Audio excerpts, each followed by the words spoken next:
अन्न व औषध प्रशासनाने अॅनालॉग पनीरवर घातलेल्या बंदीचे सर्व स्तरातून मोठे स्वागत होत आहे. ग्राहक, डेअरी व्यावसायिक आणि श्रीगोंद्याचे आमदार विक्रम पाचपुते यांनी हा निर्णय सर्वसामान्यांच्या आरोग्याच्या दृष्टीने अत्यंत महत्त्वाचा असल्याचे म्हटले आहे. या निर्णयामुळे ग्राहकांच्या आरोग्याचं रक्षण तर होईलच, पण दूध उत्पादक शेतकऱ्यांनाही त्याचा मोठा फायदा होणार आहे. पाहूया या संदर्भातील आजचा हा स्पेशल रिपोर्ट. अन्न व औषध प्रशासनाचे आयुक्त तुकाराम मुंढे यांनी अॅनालॉग पनीर विरोधात घेतलेल्या कठोर निर्णयाचे राज्यभरातून स्वागत होत आहे. वनस्पती तेल आणि रसायनांचा वापर करून तयार केले जाणारे अॅनालॉग पनीर सर्वसामान्यांच्या आरोग्यासाठी अत्यंत घातक ठरू शकते. त्यामुळे एफडीएने यावर घातलेली बंदी पूर्णपणे योग्य असून ही बंदी कायमस्वरूपी राहावी अशी आग्रही मागणी आता ग्राहकांकडून केली जात आहे. या ठिकाणी शासनाने जे अनलॉक पनीरवरती कारवाई केली आणि अनलॉक पनीर हे कायमस्वरूपीचं बंद करा असे निर्देश दिलेले आहेत शासनाकडे, तर ते एक स्वागतार्ह आहे. अनलॉक पनीरने होणारे आरोग्याचे जे दुष्परिणाम आहेत त्या परिणामामुळे त्याच्यावरती बंदी घातली. शासनाने एक कायमस्वरूपी बंदी ठेवावी आणि लगट डेअरी या ठिकाणाहून आम्ही कायमस्वरूपी पनीर आणि दही, दूध, दुग्धजन्य पदार्थ नेत असतो. आणि अनलॉक पनीरपेक्षा हे जे सुट्ट पनीर आहे हे अत्यंत चांगल्या दर्जाचं आणि आरोग्यास हितकारक आहे. तरी अनलॉक पनीरवरती कायमस्वरूपी शासनाने जे घातलेले निर्बंध आहेत ते चालू ठेवून जे कोण अनलॉक पनीर संदर्भात आवाज उठवतील किंवा त्याला जैसे ते ठेवा असेल तर त्याच्यावरती कडक अशी कारवाई करावी शासनाने आणि कायमस्वरूपी निर्बंध ठेवावे. अॅनालॉग पनीर आरोग्यासाठी अतिशय घातक आहे. बाजारात शुद्ध पनीरच्या नावाखाली हे बनावट पनीर विकले जात होते. शासनाने यावर बंदी घालून ग्राहकांच्या आरोग्याचा विचार केला आहे. या निर्णयाची काटेकोर अंमलबजावणी झाली पाहिजे.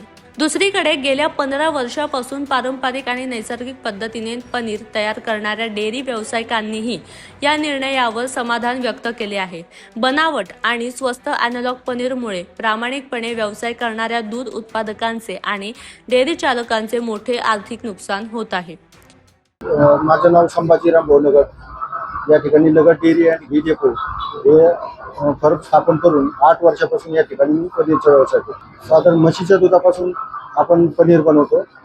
कमीत कमी 5.5 लिटर दूध हे पनीर बनवण्यासाठी लागतं 1 किलो पनीरचं.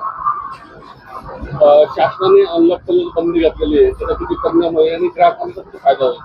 ग्राहकांचा फायदा चांगलाच होईल, कारण शुद्ध म्हशीच्या दुधापासून बनवलेलं पनीर हे त्यांना रुचकर लागेल. त्याचबरोबर त्यापासून मिळणारे जे अन्नपदार्थाचे घटक आहेत ते पण व्यवस्थित मिळतील आणि अनलॉकला बंदी घातल्यामुळं या पनीरच्या मागणीमध्ये मोठ्या प्रमाणात वाढ होईल. अॅनालॉग पनीरमुळे आमच्यासारख्या प्रामाणिक व्यवसाय करणाऱ्यांचे मोठे नुकसान झाले होते.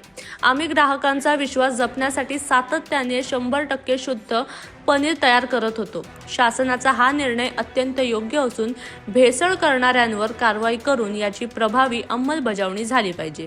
श्रीगोंद्याचे आमदार विक्रम पाचपुते यांनी प्रशासनाच्या या भूमिकेचे जोरदार समर्थन केले. मार्च 2025च्या विधिमंडळ अधिवेशनात स्वतः हा मुद्दा सभागृहात लावून धरण्याची आठवण करून देत त्यांनी या कारवाईचे स्वागत केले. नागरिकांच्या जीवाशी खेळणाऱ्यांवर कठोर कारवाई करण्याची मागणी त्यांनी केली आहे. ही अपेक्षा ही आहे की बंदी आणली आहे हे स्वागतार्ह आहे आणि खूप मोठा निर्णय आहे. म्हणजे इतका मोठा निर्णय आहे की परवा जसं आपलं गॅजेट प्रसारित झालं तर महाराष्ट्राचा निर्णय हा तसा 30 जुलैला झाला होता, पण गॅजेट प्रसारित व्हायला थोडासा वेळ लागतो. परवा गॅजेट झाल्यानंतर तात्काळ आपलं पाहून छत्तीसगडने सुद्धा अॅनालॉग पनीरवरती बंदी आणलेली आहे आणि काल गुजरातने सुद्धा त्यांच्या राज्यामध्ये अॅनालॉग पनीरवर बंदी आणलेली आहे. त्यामुळे महाराष्ट्र हे देशातलं पहिलं राज्य आहे की एवढा मोठा निर्णय घेतलेला आहे. या निर्णयाबद्दल मी आयुक्त तुकारामजी मुंढे साहेब आणि त्यांना संपूर्ण समर्थन देणारे संवेदनशील मुख्यमंत्री आदरणीय देवेंद्रजी फडणवीस साहेबांचे याआधीही आभार मानलेले आहेत. आता इथनं पुढं ही जबाबदारी आपली सगळ्यांची असणार आहे.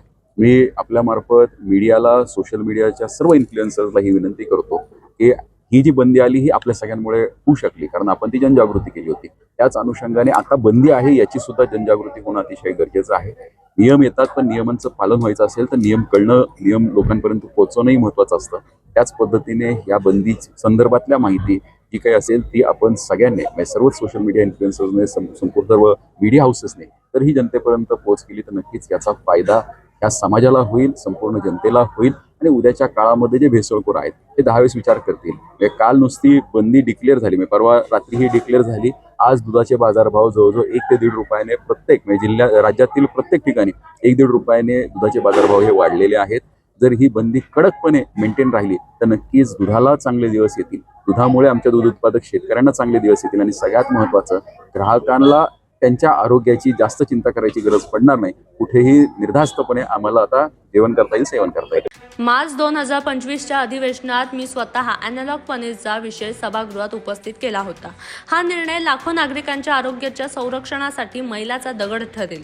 मात्र केवळ बंदी घालून चालणार नाही, तर नियमांचे उल्लंघन करणाऱ्यांवर कडक कारवाई झाली तरच या निर्णयाचा खरा उद्देश सफल होईल.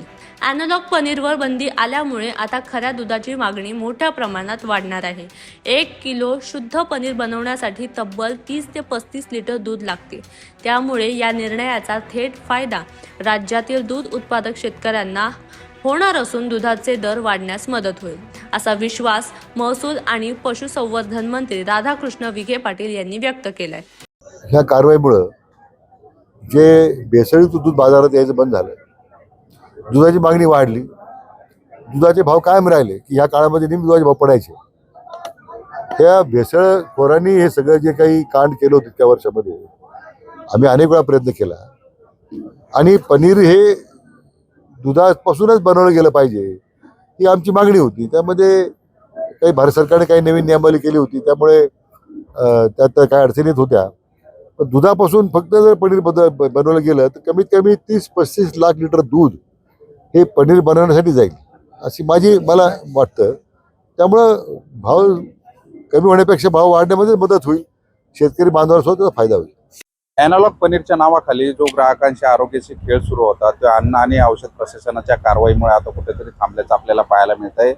मात्र आता ह्या अॅनालॉग पनीरच्या बंदीमुळे आता ग्राहकांना शुद्ध पनीर मिळणार आहे आणि शेतकऱ्यांना देखील शेतकऱ्यांच्या दुधाला चांगला भाव मिळणार आहे. मात्र आता ही जी अन्न आणि औषध प्रशासनाने केलेली कारवाई फक्त कागदावरच राहता आता ती थेट मैदानात उतरून कारवाई करणं गरजेचं असल्याचं आपल्याला पाहायला मिळत आहे. पोपट पिटेकर, अहिल्यानगर, नवराष्ट्र.